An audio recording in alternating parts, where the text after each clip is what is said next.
Hey everyone, welcome to another episode of the DLC Drop Podcast. It's my pleasure to welcome Brett Diamond. Brett is the COO of Minnesota Rokkr Version1. He's going to talk a lot about his experience in traditional sports at the NFL compared to esports. We're going to talk about the importance of live events in esports, as well as how his company is supporting women in gaming. Let's talk to Brett. Drop in the untold stories of industry leaders, influencers, and insights on future innovation. I'm John Davidson, and this is the DLC Drop Podcast. All right, Brett Diamond, thank you for joining me today on the DLC Drop Podcast. This is our first episode out of the studio. So we came here to Esports Arena, Esports Stadium Arlington for the Call of Duty Major, and glad to have you with us. Good to be here, John. Thanks for having me. Thanks for making the field trip out of the studio for it. Absolutely, my pleasure. So you today are CEO of Version1, which owns the Minnesota Rokkr Call of Duty team. You've got a Rocket League team. You have a Valorant team. Two of them, right? Both correct. Yep. Version X and Version1. We'll talk a little bit more about that, but give the audience a little bit of a background of you with your NFL and other experience before you came aboard with Version1. Yeah, absolutely. So I started as employee number one of Version1. It was not named Version1 at the time in the summer of 2019. So on July 1st, 2019, the Wilf family, who are our primary owners, and Gary V, who's a minority investor, announced that they had secured the franchise rights for the Call of Duty League slot for Minnesota that ultimately became RØKKR. Yeah. So July 1st, 2019. I started getting involved about 2 months prior to that, which was right when our ownership group had reached a verbal agreement with Activision Blizzard on the franchise. So at that point, they brought me in. I was involved along with others at the Wise Ventures level, our parent company, and our ownership group in the final negotiations around the franchise slot for Minnesota. It's really been full sprint since then. I'm sure we'll get into more detail about that. But my background before esports, I was with the Minnesota Vikings for 3 years in their partnerships group. And I worked on not just sponsorships, but a lot of different projects for the organization. I was involved when the Vikings hosted the Super Bowl. I oversaw their involvement in esports, which was really just Madden, which sure.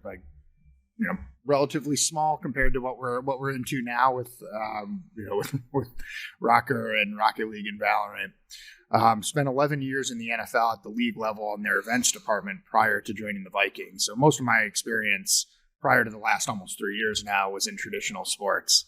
Interesting. So when you saw the possibility of RØKKR, we saw the emergence, I want to say in North America over the last 5-6 years is where it really began to ramp up. Mm-hmm. Was esports something that you had your eye on and you said, that's something I want to be a part of? Was that the Vikings said, Brett, we want you to be the trailblazer in this new initiative? What was that like? Yeah, it was a little bit of both. So I had been fascinated by the emergence of the esports industry, followed the business side of it very closely. Really, anytime I saw an article pop up, it was one of the first things I'd read. And my joke, and it's not really a joke because it's true, was that I could have quoted you the structure and revenue sharing of Overwatch League, but I knew nothing about Overwatch the game. I was just fascinated by what was being built, and this was before I had any involvement formally. While I was at the Vikings, the NFL rolled out their first initiative that teams were involved in around the competitive scene for Madden. Mm-hmm. And at that point, I took leadership of that initiative for the Vikings, and built that out. It was a good toe dip in the water of esports for both myself personally as well as our ownership group and everyone involved. Sure. Where relatively small scale event in the grand scheme of things, but ESL was the production company, so got a chance to work with a first class production company on the overall event. Really got a sense for how the production and the broadcast was different from a traditional sports initiative. Got a sense for how sponsors got included, what the competitors needed, even down to some of the nitty gritty details that went into it from a comp ops standpoint. And so from there, that was probably 2016. Mm-hmm. We ran that initiative for 3 years. It was a relatively small part of my overall job at the Vikings, but really got us interested in the space. And then as the Will family started to look at opportunities they kicked the tires on a couple different opportunities over the years. I sort of became an unofficial advisor to the ownership group. Okay. Really it's sort of they say in the land of the blind, the one-eyed man is king, right? Yes. Nobody really knew much about esports at the Vikings at the time, but I knew the most. So they would come to me with questions, and sure. Really a lot of the advice I would give was not so much esports related, though a little bit from knowing a little bit about the space. It was almost more about structure, almost more from my league days of having worked at a league and thinking about how a league structures itself and sets those things up when you're kind of in expansion mode, which I think was maybe as helpful as anything else in my experience when we did launch RØKKR and were part of the first season of Call of Duty League, having a sense of how things that I did throughout my career at the NFL, writing league policies, writing, whether it was, things that related to, sponsorship rules, content guidelines, those sorts of things, having literally written some of those or been part of, the process of writing some of those things around big NFL events like the Super Bowl, that gave me a unique perspective as when we'd get sort of the, these things handed down from our, from the corporate overlords at Activision Blizzard to be able to look at it through the lens of what a league might be thinking and how we could, we'll call it, maximize our opportunities around them in the first year of something, something as new as an expansion Call of Duty League team. But to answer kind of your core question, like for me, it was always on my career bucket list to work for an expansion team. That always fascinated me, the idea of building something from the ground up. Yeah, being a part of creating the first staff, building the first roster. Creating brands that had never existed, right? Like all those things that we've done over the last few years that we did, we're hyper focused on the first 6 months of Minnesota RØKKR. Yeah, that was really a dream come true. And so when I was approached with this opportunity, it was a no brainer. It was so many exciting things coming together. Sure, in a really unique way, and that's really what it's been. And it's been a whirlwind, almost 3 years since I was first approached about the opportunity. The DLC Drop podcast is sponsored by iShaker. I've been a huge fan of this brand for the past few years, ever since I met founder Chris Gronkowski. What I love about this product is the brand story, the functionality, and the customization. iShaker is a Shark Tank company invested in by Mark Cuban and Alex Rodriguez, owned by NFL players Rob Gronkowski and Chris Gronkowski. I love using my iShaker anytime I'm driving to the podcast studio, I'm going skateboarding, or I'm at the gym. No matter what I'm doing, it just does a great job of keeping my drinks hot or cold. The customization for iShaker is something that's super unique. You can get any name, just about any logo engraved onto your iShaker and delivered to you within just 3 to 5 business days. Get your own DLC Drop branded iShaker at iShaker.com/DLC Drop. Save 20% on all iShaker products with the discount code DLC Drop. Yeah, I mean, it sounds like you got your wish kind of on steroids, right? Yeah. So an expansion team, let's say in the NFL, you're already going to have a strong NFL base. I think the NFL is the most viewed traditional sport, at least in North America. So you have the fan base there. It's just probably procuring all the local things there. But in this case, you have an expansion league with an expansion team and kind of an expansion industry, really, as you see, especially in North America, esports growing by leaps and bounds. Just top of mind, what are the things that are differences, whether they're challenges or opportunities from your perspective, both with the difference between traditional sports and esports? Yeah, I mean that is a very long list. When we were starting off with RØKKR and thinking about how we build a local fan base in the Minnesota market, and I knew then that there were differing opinions and some controversy around the localized model for esports, and that's been almost 3 years, and there's still debates about that, and I don't think those debates will be settled anytime soon. Those are things that you need to see how these things unfold over a decade or a few decades. I do like the fact that we're in different titles, some of which, or one of which being Call of Duty takes that local approach. Valorant and Rocket League obviously don't, so we're getting a taste of both. Yeah. But I think one of the benefits So thinking about Minnesota as a market, right? There had never been a major esports event within a few thousand miles of Minnesota. Mm-hmm. No history of esports. Certainly, there was actually much more to the local esports scene than I expected once I started to really dive in and kind of learn more. But very much very new, right, across the board. And that obviously comes with its challenges, but it did come with its opportunities, especially when we look back at there were some controversies around the transition from Call of Duty World League to CDL and franchising and all of those things. And being in a market like Minnesota, in some ways, we were able to avoid some of the negativity that other teams and other markets had to deal with. Right? How's that?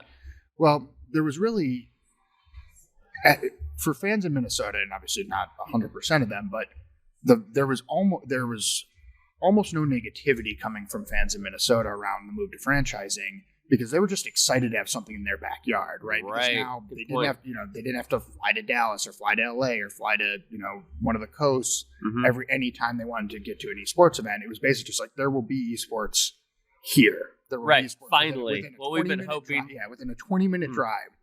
So almost whatever their personal view of franchising was, there was a benefit to them personally that there was now going to be a team in their backyard. Good point. And we really saw almost no negativity whatsoever. And that, I think, gave us a little more freedom to, in the way we were able to engage with fans and build the fan base. I think it also helped for us from the start, whether it was our ownership group, the Wilfs and Gary, myself personally, we really took an approach where we didn't come into it saying we have all the answers for esports just because we have a lot of experience in traditional sports, either individually or organizationally. We really looked at it as we have a lot to learn, and frankly, still have a lot to learn. I'm learning every single day in this job. It's one of the things I love about it. Yeah. We took the approach of we have a lot to learn.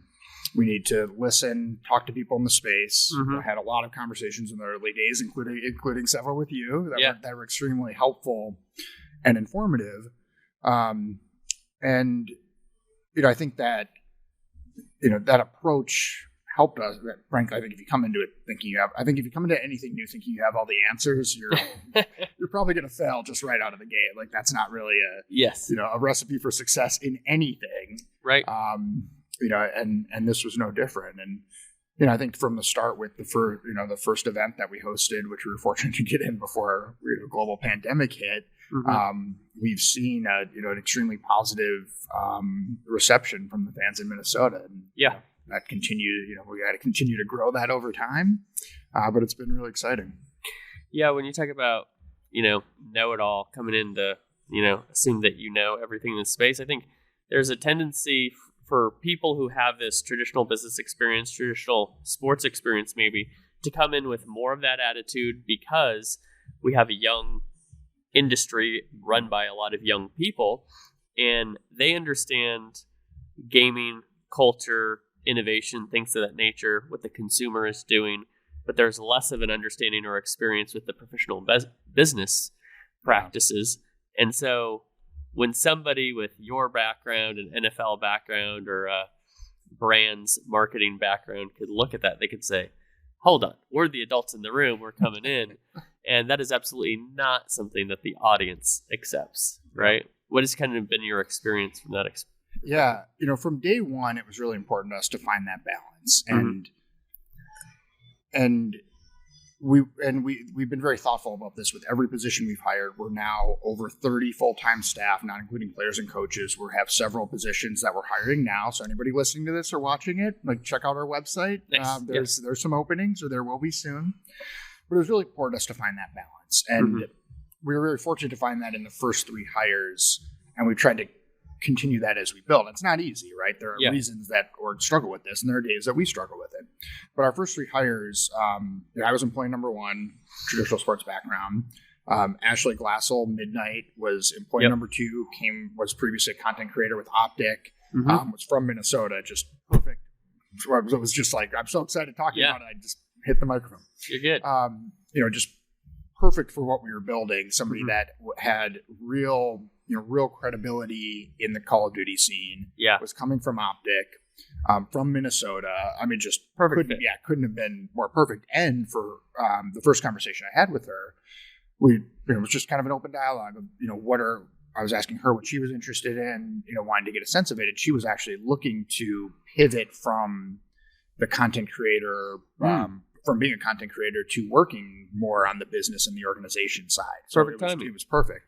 But to get back to the point, because I could talk all day about almost all of our 30 staff members, because they're all awesome, and I love them very dearly. I could spend hours talking about each one of them individually. So I'm the first employee, traditional sports experience. Ashley's the second employee, as true esports as it gets. Yeah. And then Annie Scott Riley was our third employee, head of our marketing and content team, recently promoted to CMO. She came from a really interesting background of working in social media agencies, working at the brand level, had been a blogger in in the mid 2000s, relatively early days of content creation of that moment. Yeah, exactly. And so that was a really good blend of experience from a lot of different areas. And to Annie's background, she's been a lifelong gamer herself. So even though she hadn't worked in esports, had that perspective. Now I will say it's that was easier with 3 employees than it is with 30 plus. For sure. And we've had a lot of discussions, over the years, just either, the two of us in small groups or with the Esports Trading Association about that dynamic of people with esports experience, people with other business experience, whether it's traditional sports or otherwise. It's interesting because what we're finding is there's a third category to that, right? You've got people that have worked in the esports industry for several years and have that experience. Mm-hmm. You also have people that are coming in new that have been consuming esports for several years, but might be in their first job in the esports industry. Sure. And those perspectives and the people that have worked for years in the esports industry, those perspectives don't always align. And so now you have sort of 3 different perspectives. Good point. Or I would say 4 if you're taking, if you're counting traditional sports as a perspective, outside business or marketing experience as a perspective, new esports, longer experience in esports. And, the balance of blending those 4 perspectives together in a productive way, in a collaborative way, is, to me, what is the difference in success or failure of our organization. And there are some days that we're really good at it and we absolutely nail it. There's some days where we struggle with it. And, we're just trying to get better at everything we do, but better at that every single day. Yeah. And sometimes it's easier than others, but finding that balance is, that's what I think will be the organizations that find that balance and really do it right. Those are the ones that will be successful in the long term, in my opinion. Yeah, I love that perspective. I want to pivot over to live events. Obviously, we are here at the Optic Major number 1, or Call of Duty Major number 1, I should say, hosted by Optic Texas. You guys hosted the very first CDL event ever in Minneapolis. I had the distinct privilege of being one of the attendees there, and you guys said, hey, we're going to own this. We're going to do the first one ever. You guys are very soon going to have Major number 2 in Minneapolis. First, let's talk about how is Major number 2 going to be different from Major 1 based on what you've learned over the last couple of years. Yeah. Different from the first event we hosted, or different from the event today? The very first one. Yeah. Well, there's a lot. So it's a different venue for starters. So there's a lot of things that will just be inherently different. What's interesting is there's a lot of ideas that we've dusted off for this event that we had planned for our second event of the first Call of Duty League season. So we were so we hosted Call of Duty League launch weekend that January. We were very fortunate to get that in before COVID hit. Obviously. The second one was April or May, right? Yeah, exactly. That year? I remember talking to your production team and figuring that out, and it was like, wait, this is no longer an opportunity because everything shut down. Yeah, so it was interesting. After we hosted CDL launch weekend in 2020, we made our notes and started thinking about what we could do to level it up for that May event. So we had some ideas that, obviously that event got postponed, but live events went on hiatus for an extended period of time. Yeah. So we had some ideas that we just sort of put in a drawer that we're now dusting off for this next event. And we're the venue that we're in. We're at Mystic Lake Hotel and Casino, which is the biggest casino in kind of that region of the Midwest. The venue we had for the first event was an amazing venue. It was awesome, perfect venue to open, to kick off our franchise, to kick off Call of Duty League. Unfortunately, it wasn't available on relatively short notice. One of the challenges in the esports industry is decisions are made a little bit late. Schedules come out late, as you well know from your background. That can impact some things. Yes. So we weren't able to return to the same venue that we'd been in previously, but we're really excited about where we're going, and it opened up a lot of doors on the partnership side and just collaboration with Mystic Lake, which has been a long time partner of the Minnesota Vikings. Cool. Is well known in the region. I've actually seen some chatter both in I read a lot of the Twitter comments. I read a lot of not too many of the I don't try to go too far down the Reddit rabbit hole, but at least try to you're engaged with the vibe. Yeah. I hear you. In a productive, we'll call it in a productive way. Sure. There's a balance there. But there was a lot of chatter in the comments about people. I saw several posts where somebody said, "Oh, I bought my tickets, and because it's at Mystic Lake, and they were able to recruit a couple of their friends to come and that sort of thing," which is sort of the foundation of the local franchise model to what we were talking about before, where in a new market like Minnesota, the sort of the premise that we're building is we create a great experience, and live events. To your question, live events help us do that. So backing up a step, whether we're hosting a major event like this one coming up, whether we're hosting a watch party, which we've seen a lot of success with, really the premise is grab the core fans that already exist, show them an amazing experience, and then the next time they come back, they're going to bring a friend. They're going to bring they're going to bring the people that they play with. They're going to bring their buddies that they play Call of Duty with, who might not have engaged with the esports product previously. Sure. And then they have a good time, and that's how you're really building that fan base. Yeah. And so we have a saying: we build the fan base one fan at a time, and that's really what it's all about. Like, we're going to show, we're however many people, whether it's 1,000, 5,000, 50 people at a watch party, 100 people at a watch party. We're going to show them the best time that they've ever had watching Call of Duty, and then the next time they're going to bring a friend, and the next time after that they're going to bring 2 friends. It's a typical word of mouth referral type tactic. I want to talk a little bit about the importance of live events as a whole for the industry. Obviously, COVID shut down all live events across industries. And I've talked to a lot of people about, okay, how did esports and gaming do during COVID, etc.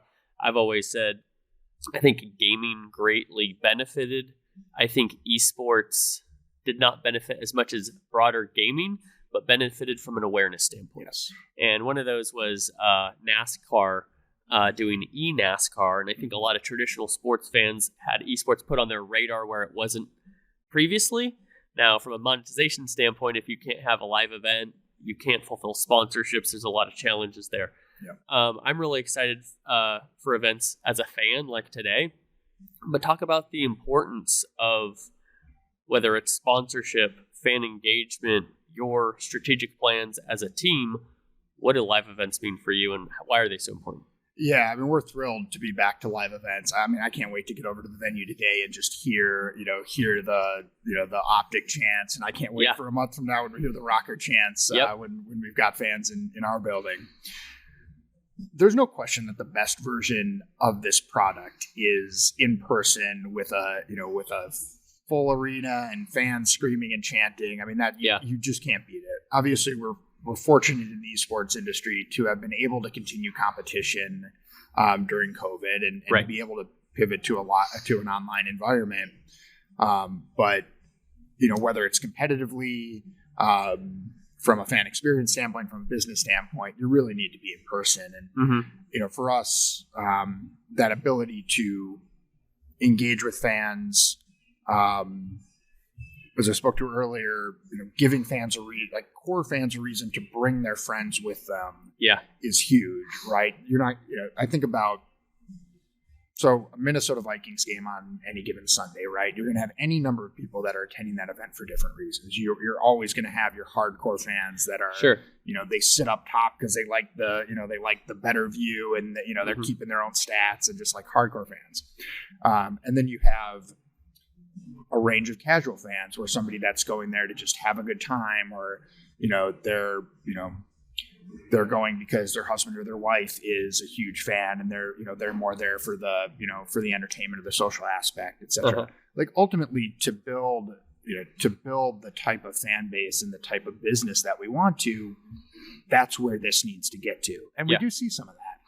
But you're not going to bring in casual fans as easily to just watching an online match or just watching the stream, right? You might get some of that, but it's so much easier for our fans to bring their friends along to a live event, and now maybe that person that they brought starts watching more. Yeah. From a business standpoint, it's very important.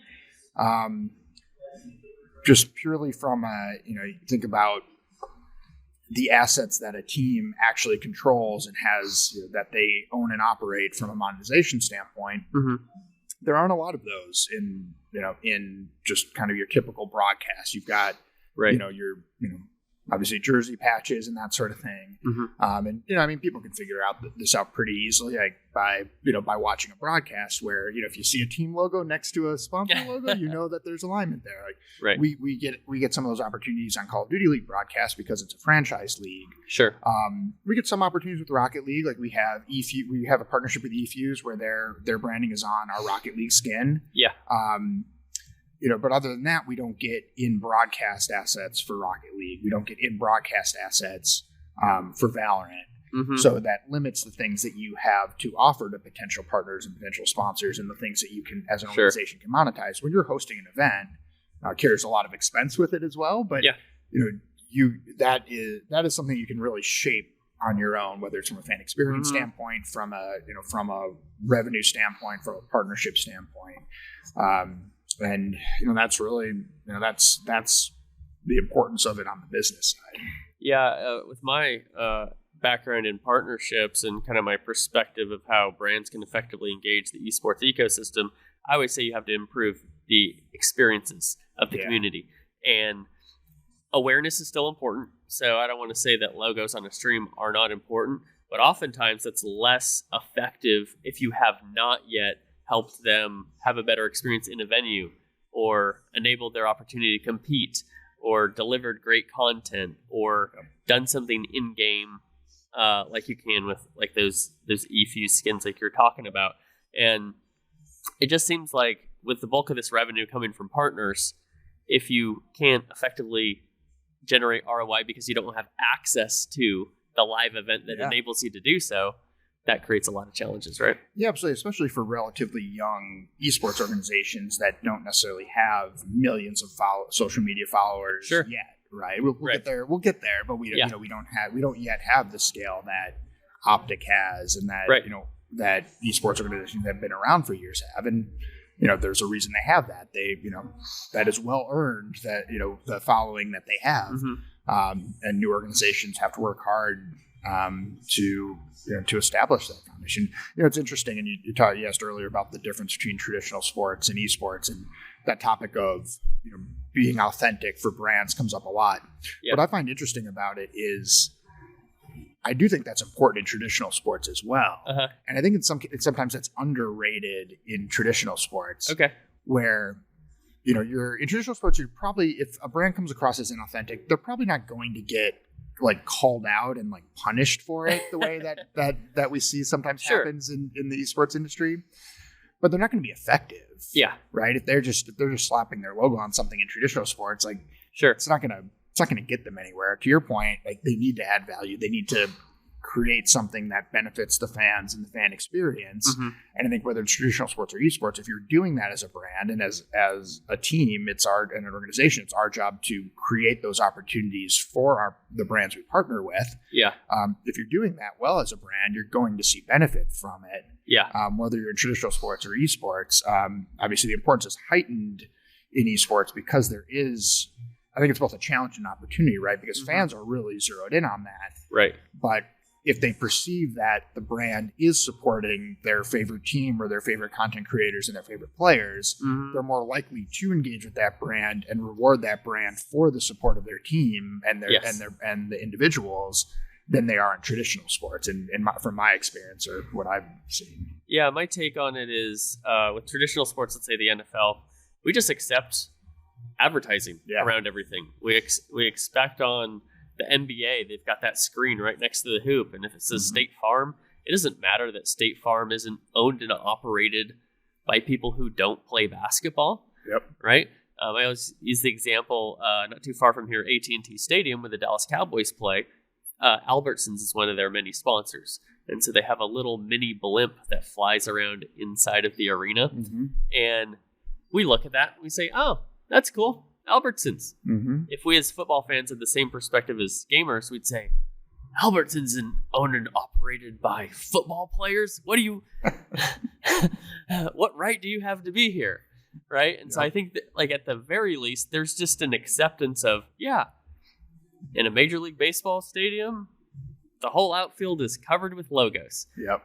In esports, what we say is, why are you here and what do you want from me? Yeah. Because I don't know if I want you here, and I'm not sure if you're here for me or for you. Yep.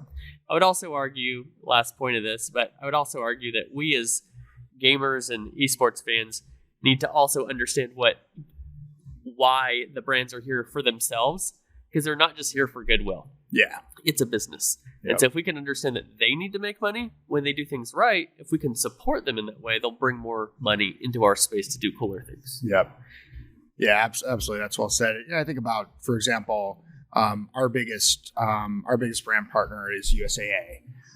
And we do a lot of things with them. Their brand is almost everywhere you're going to see Minnesota Rokkr.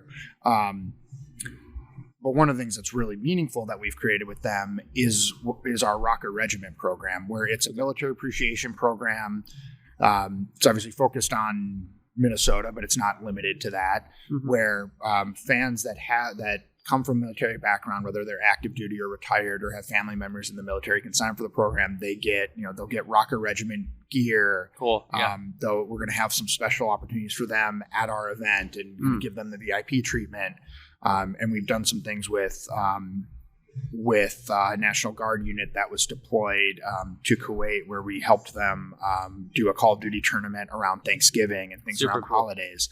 And so, those are where, we're complementing, some of the basic nuts and bolts that are similar, in any, in traditional sports in any sense of having a strong brand presence around the team with some really authentic engagements and there are some things like we have some players that come from military families, and it's an opportunity to tell a really a very real and authentic story with a brand that's been a great partner. I love that. Speaking of supporting certain groups of people, one thing that I've loved seeing what you guys are doing is supporting women in gaming. Women are one of those groups that are underrepresented in our space. One thing that I really respect about the esports space is that, like any industry, we're not perfect, of course, but I think we're more vocal and make more of a point to confront the challenges where we fall short. I've seen you guys with Version1, your all-female Valorant team. Obviously, we talked about Midnight being your number 2 hire, and then Annie coming aboard, so your CMO is a female as well. You're supporting women both on the stage and then behind the scenes with the business. What has your experience been with that being a challenge of underrepresentation, and how have you effectively represented women? And what are some nuggets of knowledge we can give the audience for how other orgs can do it effectively as well? Yeah, absolutely. I mean, I'll talk about the things that that we've done, and all organizations can do more. We can be doing more, and we need. And whether it's individual organizations or as an industry, need to be thinking about how we can do more. We're very fortunate to have not just Annie and Ashley, who we've talked about here, but many very, very talented women that work for our organization. Our leadership team, which I consider to be the director level and above, is more than 50% women. Our staff as a whole, I believe, is either 50-50. If it's not 50-50, it's more than 50% women on our staff. And, that was something that, when we were first starting out, we didn't know what we were going to experience as we built up the staff, but certainly we were fortunate to bring Ashley and Annie on board as our first two hires for many, many reasons. Yeah. But certainly starting with that as a foundation, I think helped us to grow a staff over time, that does have gender diversity, and there's other areas of diversity that need to be thought about as well, and that we're not perfect in any sense, so we're always thinking about how we can improve, whether it's on the staff level or things that we're doing in the community. But I'm proud of the staff that we've built for many different reasons, and we've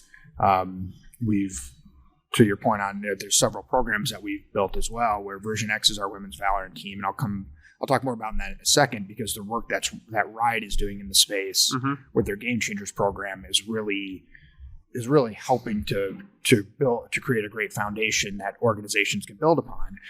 We also have our Visionaries program, which is a tournament series and a Discord server, where women of all experience levels. We've done small community tournaments up to $50,000 plus prize pool events.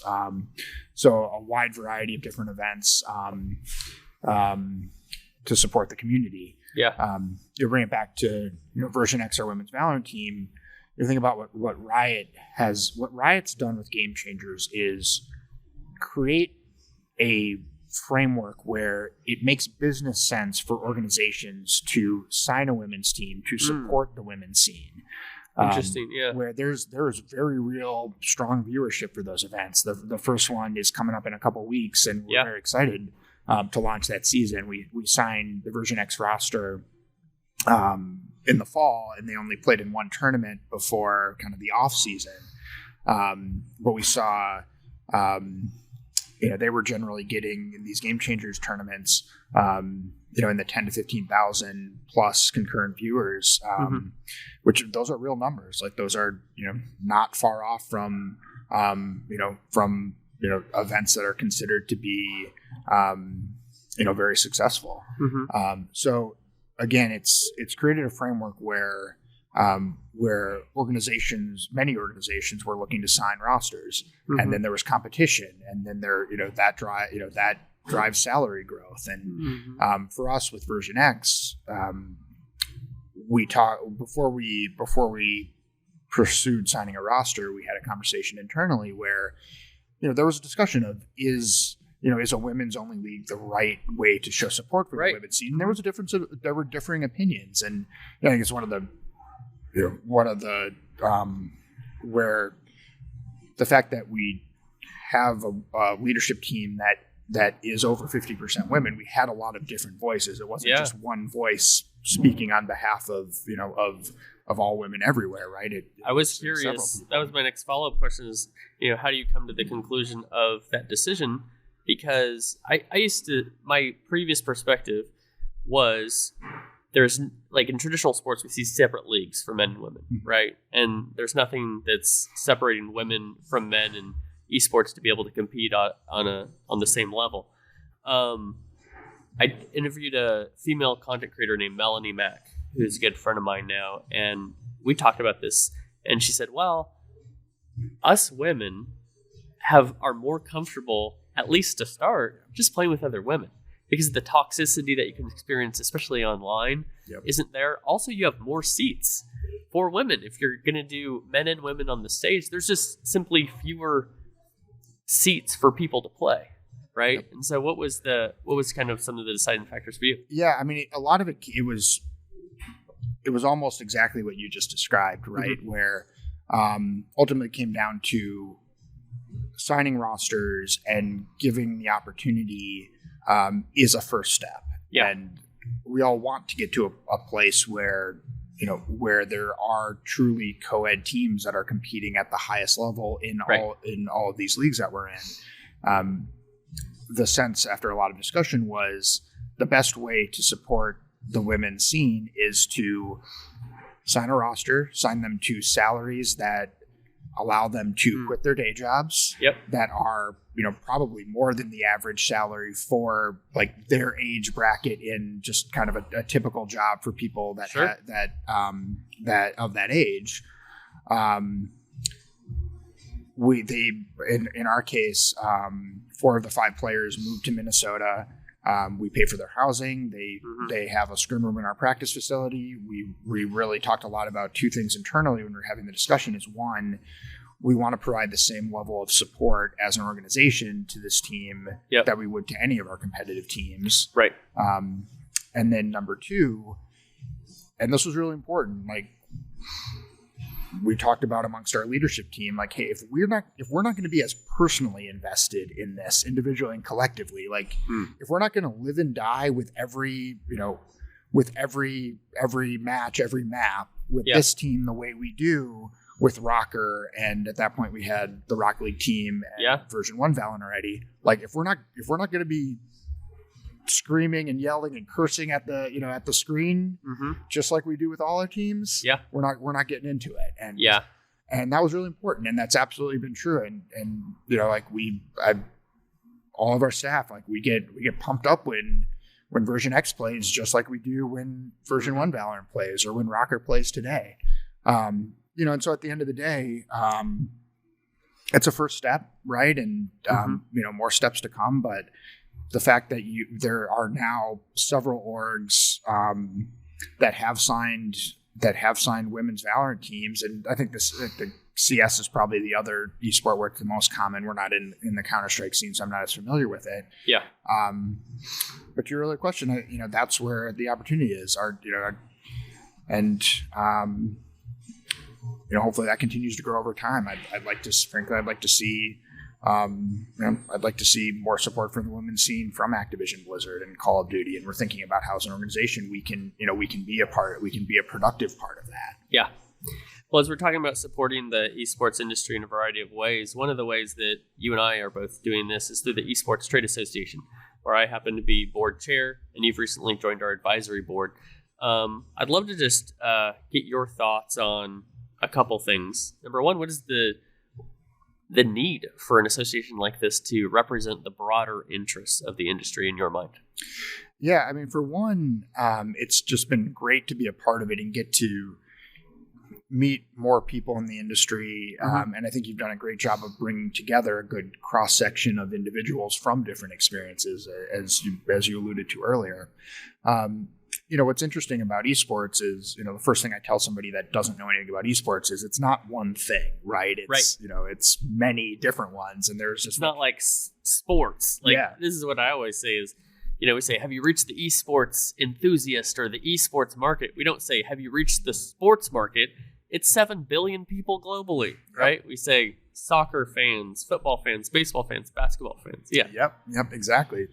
And I mean, one of the things I've learned is I think there's actually less in common between like a League of Legends fan and a Call of Duty fan than there necessarily. There's obviously some crossover, but I think there's less in common necessarily between any 2 esports as there are between any 2 traditional sports. I think we're like trying to get our hands on like real research that can can help articulate that or help inform our decisions. But so the point I was going to get to is, obviously we're seeing more formalization at the league level, but there's not like one governing body of esports. There's not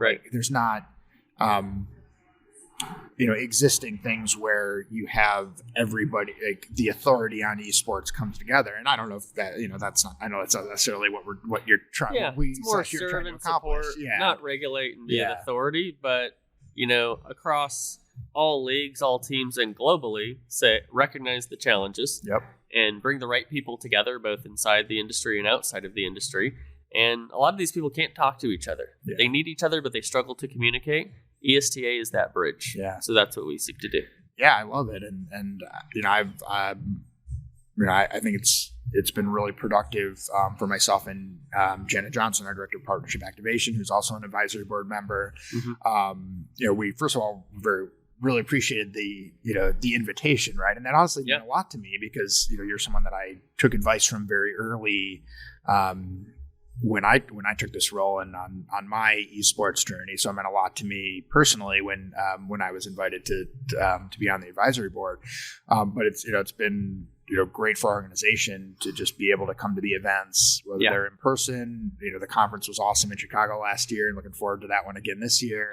Or the online events. It's just a great opportunity to network and interact, and to your point, kind of bring together different people from areas of the industry. Yeah, appreciate that.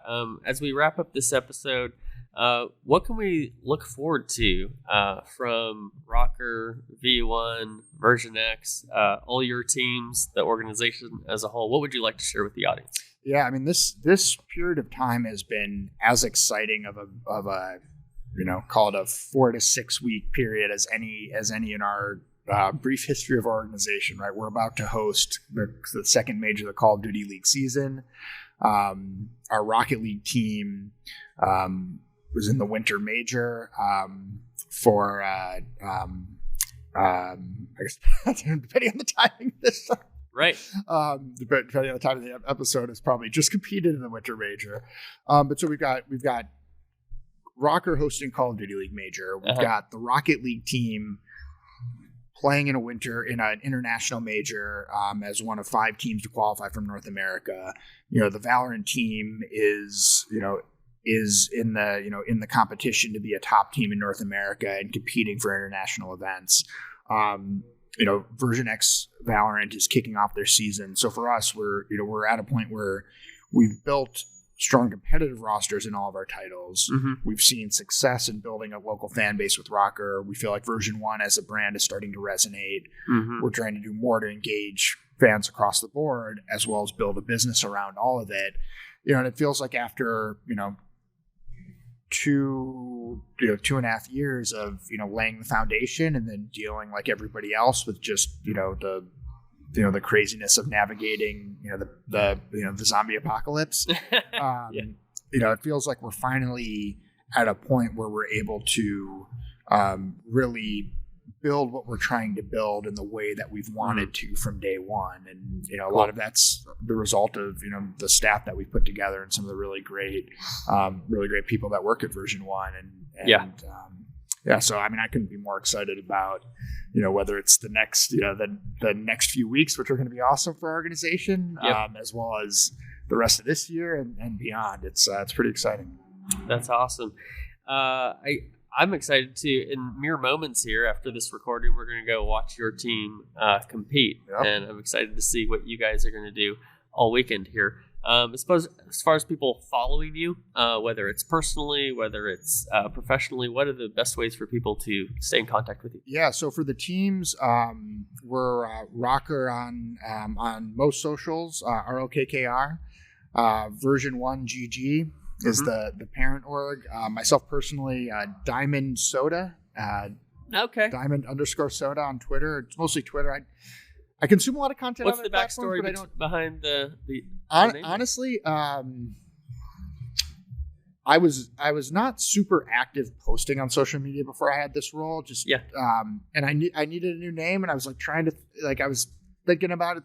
Just like, okay, it hit me one day. Like obviously last name, and then Soda, SOTA, short for Minnesota, which is term used locally sometimes. So love it. Just. There's a lot from a personal branding standpoint you could do with Diamond. I can see maybe you can have your graphic design team do this, just Brett, and then in a diamond texture. I mean, I think that's something to put on the to-do list. So I used to like sign my name when I was like a little kid, and it was like first like starting to you practice your signature when you're a little kid. I would do that, and then when I was an intern, my first internship was for an NFL team. We did like community programs, and every once in a while the kids would not understand. They're talking about like very young kids, and they didn't understand that we weren't players and we're interns. Like, right. And so they'd ask us to sign things. I'm like, kid, you do not want Like, Yeah. You definitely don't want my autograph. You definitely don't want me to sign like your dad's hat. Yeah. It's like, that's definitely not me. But when I'd sign it Brett and then with the diamond. That's just kind of a joke. So it's funny. Maybe you need to bring that back. I'm just gonna say. I'm not sure that's really entertaining. Like if you want to cut that part, that's cool. We don't need to do the 5 minutes on how I signed my name as a 12-year-old. But yeah. Well, hey, I appreciate you being here today. I love everything that you guys are doing as an organization. I really appreciate your contribution to ESTA. And so great to have you here. We came out remotely just for you, having you today. So thank you for being on the DLC Drop podcast. I appreciate it. And I get to go watch Rokkr play. And I'm glad we did this before the match because, as I told you, if we did it, if we do it after a loss, it's not fun. I'm not a happy. I try not to get too high or too low, but in the time immediately after a loss, I'm not a pleasant person to be around. I can relate to that. Well, I think the audience got a lot from this episode, so thank you so much for being here. Thanks, John. I appreciate it. Thank you for listening to the DLC Drop podcast. This podcast is part of the Esports Futuri Podcast Network and produced by Innovation Media Enterprises.